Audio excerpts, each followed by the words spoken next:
it is good to come together for the purpose of co-creating. Do you agree? Yes. You are knowing what you are wanting. You are adoring the contrast that brings forth the clarity of that desire. You are understanding that your perspective is your point of focus, and that where you stand is your point of attraction. You are understanding that you are vibrational beings, mostly. Flesh, blood, and bone, or so it seems, but electrical, vibrational beings continuously emitting a signal that is heard, received, answered, manifested. You put it out and the universe reflects it back. You know that you are extensions of Source, that you are pure positive energy expressing on the leading edge of thought in this perfect time-space reality. And that as you perceive, preferences are born constantly. And whether you ever use the word desire or want, that the preference is born. When you verbalize it, that can be good, but verbalization of your preference is never required, because there is a vibrational emittance from you that is understood and answered by all that is. So, if you are wanting to approach your life in a deliberate way, when you say, I desire to be a deliberate creator, we say to you, understand, there are 3 steps to it. You ask, Source answers, you receive. And while that sounds simple, it is surprising to you how many physically focused beings accomplish step 1 effortlessly, because contrast inspires your personal, poignant, important preference. You just want. It happens within you. Source answers you every time, no exceptions, perfectly. But what hangs you up, without you even consciously being aware of it usually, is that sometimes you are not a vibrational match to what you are asking for. And it is our knowledge that the reason that so many are not in the receiving mode of what they are asking for is because they're so hung up on the asking mode. You seem to think that step 1 is the place to be. So you continue to talk about what you want, explaining why you want it, from an attitude of needing to justify why you want it, but all that happens in that is that you get stuck in step 1. You say, I really would like more money. A preference is born out of your physical experience. But instead of then immediately turning to your thoughts toward how that would feel, what that would feel like, what you would do with it, how you would live it, most importantly, how it would feel to be there, so often instead, you stand in your place of wishing you had more, trying to explain to someone how badly you need it, how long you've wanted it, how you're not alone in this, how there are others just like you who would like it too, how something must be wrong that it does not come, how inappropriate it feels to you that it does not come, how irritated you are that others have it and you do not, how irritated you are at your own self because you have not been able to achieve more. And what we are wanting to help you to understand is that when you keep beating the drum of step 1, you cannot be in vibrational harmony with what you desire, because when you keep explaining where you are, you cannot be a vibrational match to where you want to be. Sounds simple. Takes practice. We think that the primary reason that you do that is because you've been convinced that the reality that surrounds you is worth cataloging, making statistics, writing history, and reflecting. And we say, while that can sometimes be of benefit, usually it is not of much benefit because it keeps holding you in vibrational patterns that you really don't want to be held in, because your vibrational patterns sometimes don't match your current desire. So in order to sort of shake that tendency loose within you, we have some questions, easy to answer questions.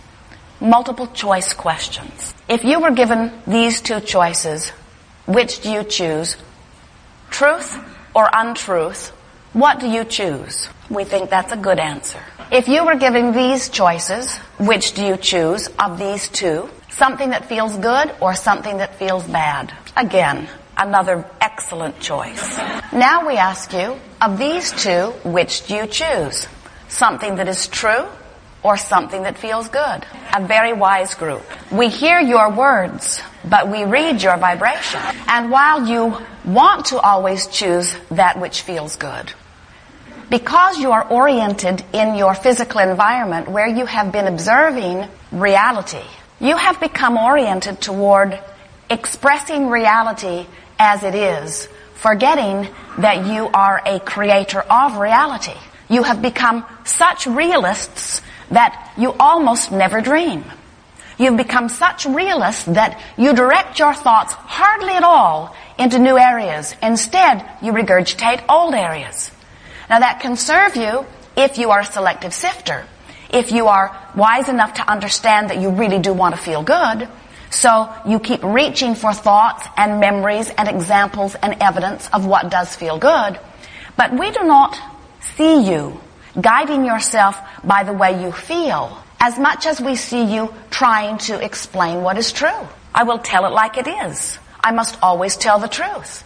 So when your mother says to you, did you do as I wanted you to do, or did you do as you wanted you to do? You know what answer you better give her. More importantly, when you know that your mother or your teacher or your government or anyone who is influential in your experience desires something of you, it takes a very strong, individually focused, powerful, God-force, creative being to say, I will choose what feels best to me, rather than trying to guide myself by the erroneous, detached, impossible to read, ever-changing guidance that is coming forth from outside. How can you possibly guide your life by the standards that come outside of you when there are not two in your world that ask the same thing of you? You have to, once and for all, decide that you're going to orient yourself from your source perspective. And when you do, your guidance will always be exactly right, not only for you, but for everyone with whom you interact. When you make a decision that nothing is more important than that you feel good, your life will begin to become that which you knew it could be when you made the decision to come forth into this physical experience. As we look at you in your physical format, we have to acknowledge that there is far more about the reality that you are living that is really worth looking at and is good feeling in nature than otherwise. In other words, we are not for a moment suggesting that you have to fantasize everything in order to feel good, because there is so much about where you stand that is excellent.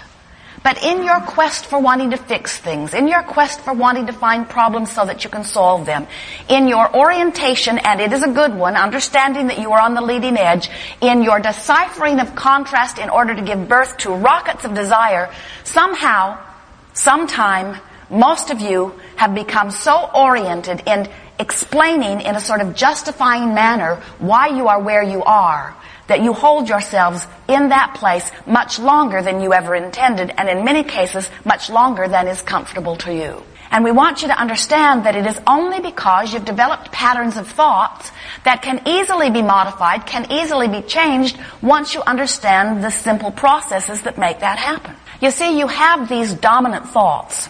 You've picked them up along your physical trail. And all a dominant thought is a thought that you think more often. You might describe a dominant thought as a belief. Some of you might describe your dominant thought as a core belief. Core belief sounds so important. Core belief. And we're wanting you to understand that these dominant thoughts are just thoughts that you keep thinking. They're thoughts that you activate on a pretty regular basis. And because law of attraction is responding to whatever thought is activated, it makes the activation of other thoughts like it more likely.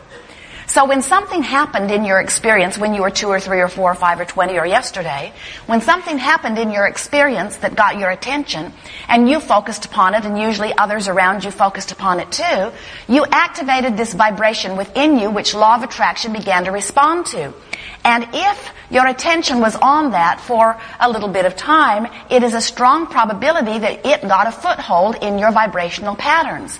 So that this activated thought became a really activated thought, an often activated thought, a common activated thought, a normal feeling activating thought, bam, a belief.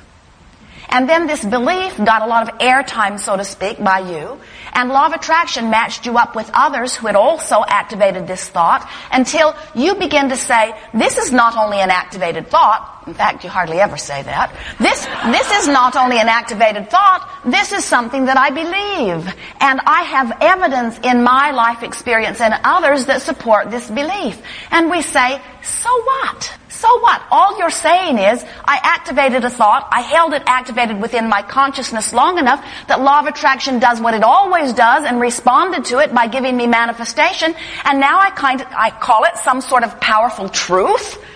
Everything that you activate in your vibration becomes a truth. Why not choose which ones you activate? Why look around at reality and say, that's true, that's true, that's true, that's true? Esther really likes the comedic response to that. Duh. Everything is true that you give your attention to. That's the way this universe works. We don't need to talk about truth anymore. Anybody can make anything a truth. You can make cancer true. You can make terrorism true. You can make violence true. You can make clarity true. You can make abundance true. You can make poverty true. In other words, you can choose anything and give it your attention and make it truth. We say, so what? So what's new with that? Now, a novel approach would be to pick things you like and make those true. But before you're going to be able to do that, you've got to say, it's not about what's true and untrue. It's about what I choose to activate and turn into truth. And we would suggest, it's up to you. We really suggest, although it is up to you, we suggest that you pick good feeling things and make them true. When you step back and you look at the basis of your life experience, there is so much magnificent truth. Look at this earth on which you thrive. Look at the way the food remains and the water moves about and the life continues to pulse forth. It is an amazing creative haven. There is so much truth here worth noting. So if we were standing in your physical shoes, we would decide, I will become an avid selective sifter. I will turn my attention toward things that please me. Things that are true, I will give my attention to if they please me, and I will create more truth like that in my experience. And things that are not yet true, that I desire, I will turn my attention toward those until I've achieved a vibration that makes that true within my experience. So what is this truth? We suppose that from your perspective, what you mean by truth is the manifestation of vibration. That's what we would call truth.